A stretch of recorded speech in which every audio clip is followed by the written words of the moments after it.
കാര്യമായൊരു ചരിത്ര പാരമ്പര്യമൊന്നുമില്ലാത്ത ഏകദേശം 30 വർഷത്തോളം മാത്രം കാലപ്പഴക്കമുള്ള ഒരു കലാരൂപമാണ് സുംബോ ഡാൻസ്. മനുഷ്യൻ്റെ ശാരീരിക മാനസിക ആരോഗ്യത്തിനു വേണ്ടി, വിഷാദ രോഗങ്ങളിൽ നിന്ന് മുക്തി നേടാൻ വേണ്ടിയൊക്കെ സംവിധാനിക്കപ്പെട്ട ഒരു കലാരൂപം. അത്രയേ അതിനെക്കുറിച്ച് പറയേണ്ടതുള്ളൂ. അതുകൊണ്ട് തന്നെ അക്കാര്യത്തിൽ ഒരു വിവാദത്തിൻ്റെ ആവശ്യവുമില്ല. എന്നാൽ ഈ ഘട്ടത്തിൽ നമ്മുടെ സംസ്ഥാന സർക്കാർ സ്കൂൾ വിദ്യാർത്ഥികളെ എങ്ങനെയൊക്കെയാണ് ലഹരിയിൽ നിന്ന് അകറ്റി നിർത്താൻ കഷ്ടപ്പെടുന്നത് എന്ന് വളരെ ഗൗരവമായി നാം ആലോചിക്കേണ്ടതുണ്ട്. ചരിത്രത്തിൽ ആദ്യമായി ഒരു 2 ആഴ്ച, ഏകദേശം 15 ദിവസത്തോളം നമ്മുടെ വിദ്യാഭ്യാസം തന്നെ മാറ്റി നിർത്തി ലഹരിക്കെതിരെ ബോധവൽക്കരണം നടത്തുന്ന ഒരു സാഹചര്യം ഈ വർഷമുണ്ടായി. ആ ഗണത്തിൽ ഇനി തുടർന്നു പോകാവുന്ന ഒരു സംവിധാനമായിട്ടാണ്, അതായത് ലഹരിയിൽ നിന്ന് നമ്മുടെ യുവതലമുറയെ, വിദ്യാർത്ഥികളെ അകറ്റി നിർത്താൻ വേണ്ടി, അവരുടെ മനസ്സ് മറ്റൊരു ദിശയിലേക്ക് തിരിക്കാൻ വേണ്ടി നമ്മുടെ സർക്കാർ ഈയിടെ കണ്ടെത്തിയ ഒരു മാർഗമാണ് സുംബോ ഡാൻസ്. അതായത് സർക്കാരിൻ്റെ കണ്ടെത്തൽ ഇങ്ങനെയാണ്: മാനസിക പ്രയാസം കൊണ്ടാണ്, അല്ലെങ്കിൽ വിഷാദ രോഗം കൊണ്ടാണ് വിദ്യാർത്ഥികൾ അധികവും ലഹരിക്ക് അടിമപ്പെടുന്നത്. അതുകൊണ്ട് തന്നെ അവർക്ക് ശാരീരിക മാനസിക ഊർജം നൽകുക, ഉല്ലാസം നൽകുക, വിഷാദങ്ങളിൽ നിന്ന് അവരെ അകറ്റി നിർത്തുക, അതുവഴി ലഹരിക്ക് അടിമയാകുന്ന ആ പ്രക്രിയക്കൊരു മാറ്റം വന്നേക്കും എന്നാണ് നമ്മുടെ സർക്കാരിൻ്റെ കണ്ടെത്തൽ. എന്നാൽ ഇതിൽ എത്രത്തോളം വാസ്തവമുണ്ടെന്ന് മനസ്സിലാകുന്നില്ല. അതായത് മാനസിക അല്ലെങ്കിൽ വിഷാദ രോഗം കൊണ്ടാണോ നമ്മുടെ വിദ്യാർത്ഥികൾ ലഹരിക്കടിമപ്പെടുന്നത്? അത്തരമൊരു പഠന റിപ്പോർട്ട് നമ്മുടെ സംസ്ഥാനത്ത് ഇന്നേ വരെ വന്നിട്ടില്ല. അതുകൊണ്ട് തന്നെ സർക്കാരിൻ്റെ ആ കണ്ടെത്തൽ ശരിയല്ല. ഇനി സുംബോ ഡാൻസ് വന്നാൽ തന്നെ അത് എല്ലാ സ്കൂളുകളിലും പതിവായാൽ തന്നെയും സുംബോ ഡാൻസ് അതിൻ്റെ വഴിക്ക് നീങ്ങും. അതുപോലെ വിദ്യാർത്ഥികളിലെ ലഹരി ഉപയോഗം അതിൻ്റെ വഴിക്കും നീങ്ങും. അതായത് ഒന്ന് മറ്റൊന്നിനെ തടയുകയില്ല എന്നതാണ് എൻ്റെ നിരീക്ഷണം. എൻ്റെ ഒരു അഭിപ്രായം, ഈ സുംബോ ഡാൻസ് എന്നൊരു വിദേശത്ത് നിന്ന് ഇറക്കുമതി ചെയ്യപ്പെട്ട ഈ കലാരൂപത്തിന് പകരം നമ്മുടെ ഈ കേരളത്തിൽ തന്നെ ഉദയം ചെയ്ത നമ്മുടെ കളരി അല്ലെങ്കിൽ ഭാരതീയ രൂപമായ യോഗ, ഇത്തരം അഭ്യാസ രീതികളായിരുന്നുവെങ്കിൽ അതിന് നമ്മുടേതായ ഒരു അസ്തിത്വമുണ്ട്. നമ്മുടെ രാജ്യത്തിൻ്റെ, നമ്മുടെ ദേശത്തിൻ്റെ ഒരു പാരമ്പര്യമുണ്ട്. ഞാൻ യോഗയെ സംബന്ധിച്ച് പറയുമ്പോൾ അതിൽ ചിലരൊക്കെ ചൊല്ലുന്ന മന്ത്രങ്ങളും പ്രാർത്ഥനകളുമല്ല, അതിൻ്റെ അഭ്യാസ രീതികളെ സംബന്ധിച്ച് മാത്രമാണ് ഞാൻ ഉന്നയിക്കുന്നത്. ആ അഭ്യാസ രീതികൾ ഏത് മതവിശ്വാസിക്കും ചെയ്യാവുന്നതുമാണ്. അതുപോലെ നമ്മുടെ കളരി, അത് 100% നമ്മുടെ കലാലയങ്ങളിൽ, സ്കൂളുകളിൽ പഠിപ്പിക്കാൻ സാധ്യമല്ല എങ്കിലും ഈ സുംബോ ഡാൻസിന് പകരം അതിൻ്റെ ചില പ്രധാന ഭാഗങ്ങൾ, അതായത് സ്കൂൾ വിദ്യാർത്ഥികൾക്ക് പരിശീലിപ്പിക്കാൻ പറ്റുന്ന വിധത്തിൽ പരിശീലിപ്പിക്കുകയാണെങ്കിൽ അതുകൊണ്ട് വിദ്യാർത്ഥികൾക്ക് നിരവധി ഗുണങ്ങളുണ്ട്. സത്യത്തിൽ നമ്മുടെ കളരിയിൽ നിന്നാണ് നമ്മുടെ തൊട്ടടുത്തുള്ള ചൈനക്കാർ കുങ്ഫു എന്ന ഒരു കലാരൂപം കണ്ടെത്തിയത്. ആ കുങ്ഫുവിൽ നിന്നാണ് ജപ്പാൻകാർ കരാട്ട എന്ന സംവിധാനം കണ്ടെത്തിയത്. എല്ലാത്തിൻ്റെയും ഉറവിടം, അതിൻ്റെ അടിസ്ഥാനം നമ്മുടെ രാജ്യത്തിൻ്റെ കളരി എന്ന രൂപമാണ്. അതുകൊണ്ട് തന്നെ നമ്മുടെ ആയോധന കലാരൂപമായ കളരിയുടെ ഒരു ഫണ്ടമെൻ്റൽസാണ് വിദ്യാർത്ഥികൾക്ക് ഏറ്റവും ഉചിതം എന്നാണ് എൻ്റെ അഭിപ്രായം. ഈയിടെ സുംബോ ഡാൻസിനെ സംബന്ധിച്ച് നിരവധി വിമർശനങ്ങൾ ഉയരുന്നുണ്ട്, പ്രത്യേകിച്ച് മതവിശ്വാസികളിൽ നിന്ന്. അതായത് സ്കൂളിലേക്ക് കുട്ടികളെ അയക്കുന്നത് വിദ്യാഭ്യാസത്തിനുമാണ്, അതായത് ക്വാളിറ്റിയുള്ള വിദ്യാഭ്യാസമാണ് ഈ കാലത്ത് ആവശ്യം.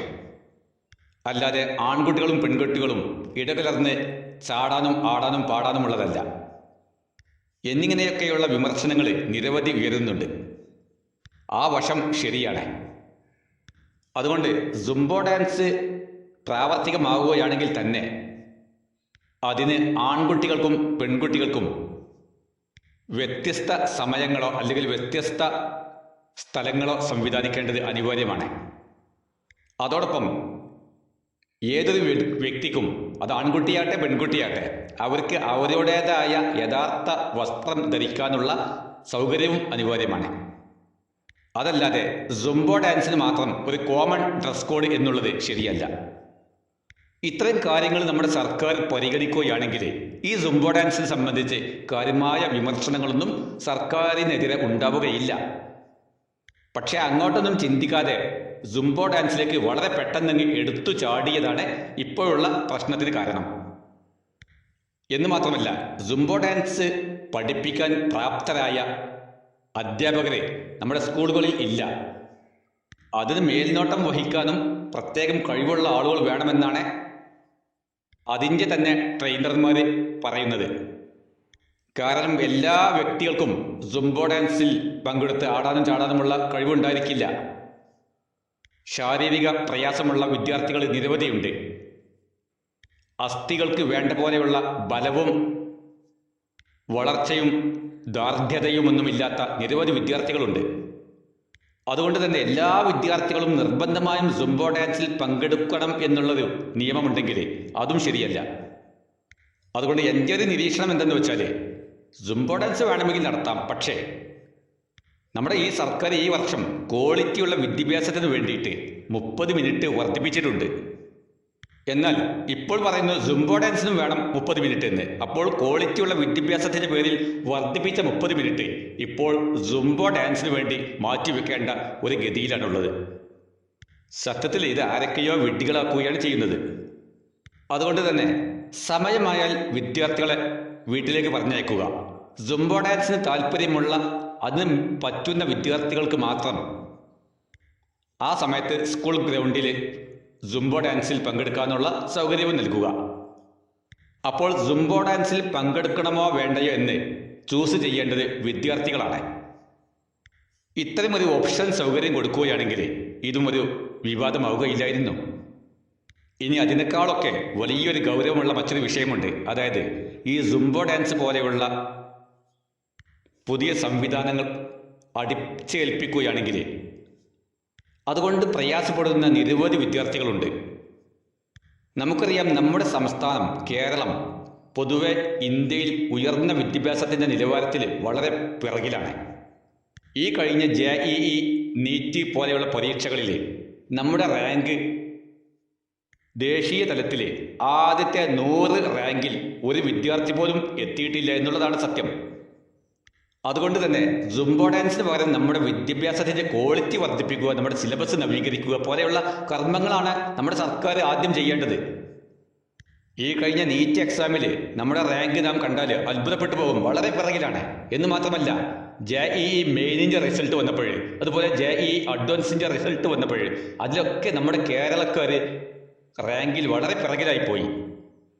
അതുകൊണ്ട് തന്നെ അത്തരം എക്സാമുകളുടെ ഫൗണ്ടേഷനിൽ പങ്കെടുക്കുന്ന നിരവധി വിദ്യാർത്ഥികളുണ്ടാവും. കോച്ചിങ്ങിൽ പങ്കെടുക്കുന്ന വിദ്യാർത്ഥികളുണ്ട്. അവരെ സംബന്ധിച്ചിടത്തോളം ഈ സുംബോ ഡാൻസ് എന്നുള്ളത് ഒരു അധികപ്പറ്റാണ്, സമയം വേസ്റ്റാക്കലാണ്. അവർക്കത് താല്പര്യമില്ല. കാരണം അവരുടെ സമയം മുഴുവനും അവർ പഠനത്തിൽ ശ്രദ്ധ കേന്ദ്രീകരിക്കുകയാണ് ചെയ്യുന്നത്. അവർക്ക് കളിയില്ല, വിനോദമില്ല, അതിൻ്റെ താല്പര്യമില്ല, അവർക്ക് ലഹരിയില്ല, കൂട്ടുകാരില്ല. അവർ ഓരോ സമയവും എങ്ങനെയാണ് അവർക്ക് ഭാവിയിൽ വരാനുള്ള പരീക്ഷയെ ധൈര്യത്തോടു കൂടി നേരിടേണ്ടത് എന്ന് അവർ ദിവസവും ആലോചിക്കുകയും അതിനുവേണ്ടി പ്രയത്നിക്കുകയും പഠിക്കുകയും ഗവേഷണം ചെയ്യുകയുമാണ് ചെയ്യുന്നത്. അത്തരം നല്ല കുട്ടികളുടെ മുന്നിൽ ഈ സുംബോ ഡാൻസ് അടിച്ചേൽപ്പിക്കുകയാണെങ്കിൽ അത് നമ്മുടെ വിദ്യാർത്ഥികളുടെ മുഖത്ത് അടിക്കുന്ന ഒരു പ്രഹരം തന്നെയാണ്. എൻ്റെ ഒരു അഭിപ്രായത്തിൽ ഈ സുംബോ ഡാൻസിന് പകരം ജീവിതത്തിൻ്റെ ലക്ഷ്യം വിദ്യാർത്ഥികളിൽ വളർത്തിയെടുക്കലാണ്, ബോധവാന്മാരാക്കലാണ് വേണ്ടത്. അതായത് നിരവധി വിദ്യാർത്ഥികൾക്ക് അവർ എന്തിനു പഠിക്കുന്നു, ഭാവിയിൽ എന്താകണം എന്നൊരു തീരുമാനമില്ല, അത്തരമൊരു ലക്ഷ്യബോധമില്ല. അത്തരമൊരു ലക്ഷ്യബോധം വിദ്യാർത്ഥികളിൽ വളർത്തിയെടുക്കുന്ന വിദ്യാഭ്യാസ സംവിധാനമാണ് നമുക്ക് വേണ്ടത്. കഴിഞ്ഞ ഹ്യൂമൻ ഡെവലപ്മെൻറ്റ് ഇൻഡെക്സ് പ്രകാരം നമ്മുടെ രാജ്യത്തിൻ്റെ വിദ്യാഭ്യാസ നിലവാരം തന്നെ വളരെ പിറകിലാണ്. 193 രാജ്യങ്ങളുടെ പട്ടികയിൽ നമ്മുടെ രാജ്യം 134 സ്ഥാനത്താണ് വിദ്യാഭ്യാസ നിലവാരത്തിലുള്ളത്. അതുകൊണ്ട് സുംബോ ഡാൻസിന് വേണ്ടി സമയം പാഴാക്കുന്നതിന് പകരം നമ്മുടെ ക്വാളിറ്റിയുള്ള വിദ്യാഭ്യാസം കൊണ്ടുവരിക, നിലവാരമുള്ള വിദ്യാഭ്യാസം കൊണ്ടുവരിക എന്നുള്ളതാണ് വിദ്യാർത്ഥികളെ സംബന്ധിച്ചിടത്തോളം അത്യാവശ്യമുള്ളത്. ഇനി സുംബോ ഡാൻസ് വന്നതുകൊണ്ട്, അത് പ്രായോഗികവൽക്കരിക്കുന്നത് കൊണ്ട് ഈ ലഹരിയുടെ അടിമയാകുന്ന സംവിധാനം, അല്ലെങ്കിൽ വിദ്യാർത്ഥികൾ അതിന് അഡിക്റ്റായി പോകുന്ന സംവിധാനം തീർത്തും ഇല്ലാതാകുമെന്ന് ഒരിക്കലും എനിക്ക് തോന്നുന്നില്ല. കാരണം എന്തെന്ന് വെച്ചാൽ, അങ്ങനെയാണെങ്കിൽ നമ്മുടെ ഈ ബിവറേജ് ഷോപ്പുകളുടെ മുന്നിൽ, അല്ലെങ്കിൽ വിദേശ മദ്യ ഷോപ്പുകളുടെ മുന്നിൽ ഒരു സുംബോ ഡാൻസ് അങ്ങ് വൈകുന്നേരം സംഘടിപ്പിച്ചാൽ പോരെ. എല്ലാ ദിവസവും 6 മണി മുതൽ ഏകദേശം ഒരു 9 മണി വരെ ആർക്കും പങ്കെടുക്കാവുന്ന ഒരു അൺലിമിറ്റഡ്, അതായത് 3 മണിക്കൂർ തുടർന്ന് പോകുന്ന ഒരു സുംബോ ഡാൻസ് എല്ലാ ദിവസവും എല്ലാ മദ്യ ഷോപ്പുകളുടെയും മുന്നിൽ സംഘടിപ്പിച്ചാൽ പിന്നെ മദ്യ ഷോപ്പുകൾ അടച്ചു പൂട്ടേണ്ടി വരുമോ? അതുവഴി നമ്മുടെ കേരളീയർ മൊത്തം കള്ളു കൊടുക്കൽ നിർത്തുമോ? ഇങ്ങനെയൊക്കെ നമ്മുടെ സർക്കാരിനെ പരീക്ഷിക്കാമല്ലോ. യഥേഷ്ടം കള്ളു ഷോപ്പുകൾ ഓപ്പൺ ചെയ്യുക, എന്നിട്ട് വിദ്യാർത്ഥികളുടെ ലഹരി താല്പര്യത്തെ പിടിച്ചു കെട്ടാൻ വേണ്ടി ഒരു സുംബോ ഡാൻസ്. ഇതൊക്കെ ഒരു നാടകീയ പ്രഹസനം തന്നെയല്ലേ? അല്ലെങ്കിൽ വല്ല പഠനവും നടത്തിയിട്ടാണോ ഇതൊക്കെ ചെയ്യുന്നത്, ഇതൊക്കെ തീരുമാനിക്കുന്നത്? അതുകൊണ്ട് അവസാനമായി എനിക്ക് നിർദ്ദേശിക്കാന്നുള്ളത് ഇങ്ങനെയാണ്. അതായത് സുംബോ ഡാൻസ് സ്കൂളുകളിൽ കൊണ്ടുവരികയാണെങ്കിൽ തന്നെയും അതിൽ താല്പര്യമുള്ള വിദ്യാർത്ഥികൾ മാത്രം അതിൽ പങ്കെടുക്കുക. അല്ലാത്തവരെ ആ സമയത്ത് വേഗം വീട്ടിലേക്ക് പോകുക. അതുപോലെ സുംബോ ഡാൻസിന് ഒരു പ്രത്യേക ഡ്രസ് കോഡ് ഒരിക്കലും പാടില്ല. ആൺകുട്ടികളും പെൺകുട്ടികളും ഒരേ വേദിയിൽ ഇടകലർന്നുള്ള ഡാൻസും പാടില്ല. കാരണം അതൊക്കെ ഗുണത്തെക്കാളേറെ ദോഷം ചെയ്യുമെന്നുള്ളതാണ് സത്യം.